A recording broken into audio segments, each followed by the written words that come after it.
ಪಾಸಿಟಿವಿಸಮ್ ಮತ್ತು post ಪಾಸಿಟಿವಿಸಮ್ approach ರಿಸರ್ಚಲ್ಲಿ ಬರುವಂಥ ಎರಡು ಅಪ್ರೋಚಸ್ ಆಗಿರ್ತಾವೆ. ಪಾಸಿಟಿವಿಸಮ್ಮು ಅಗತ್ಸಾ ಕೊಮ್ಟೆ ಅನ್ನೋರು 19ನೇ ಶತಮಾನದಲ್ಲಿ ಕೊಟ್ಟಿರ್ತಾರೆ. ಇದು ಸೈಂಟಿಫಿಕ್ಲಿ ವೆರಿಫೈಯಬಲ್ ಫ್ಯಾಕ್ಟ್ನ ಇಟ್ಕೊಂಡು ರಿಸರ್ಚ್ ಮಾಡುವಂಥದ್ದು ಆಗಿರ್ತೈತಿ. ಅದೇ ಪೋಸ್ಟ್ ಪಾಸಿಟಿವಿಸಮ್ಮು ಇದು ಥಿಯರಿ ಬೇಸ್ ಆಗಿರ್ತೈತಿ.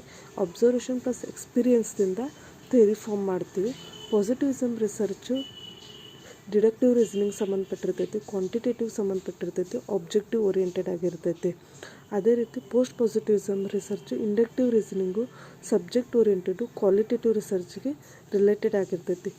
ಯಾವುದೇ characteristic of deductive reasoning post positivism ಆಗಿರ್ತೈತಿ. ಯಾವುದೇ characteristic of inductive reasoning post positivism ಆಗಿರ್ತೈತಿ. ಪೋಸ್ಟ್ ಪಾಸಿಟಿವಿಸಮಲ್ಲಿ ಏನು ಥಿಯರಿ ಫಾರ್ಮ್ ಮಾಡಿರ್ತಾರಲ್ಲ ಅದನ್ನು ಬೇಸ್ ಇಟ್ಕೊಂಡು ಫ್ಯಾಕ್ಟ್ನ ಸೈಂಟಿಫಿಕಲಿ ವೆರಿಫೈ ಮಾಡಿ ಹೈಪೋಥೆಸಿಸ್ನ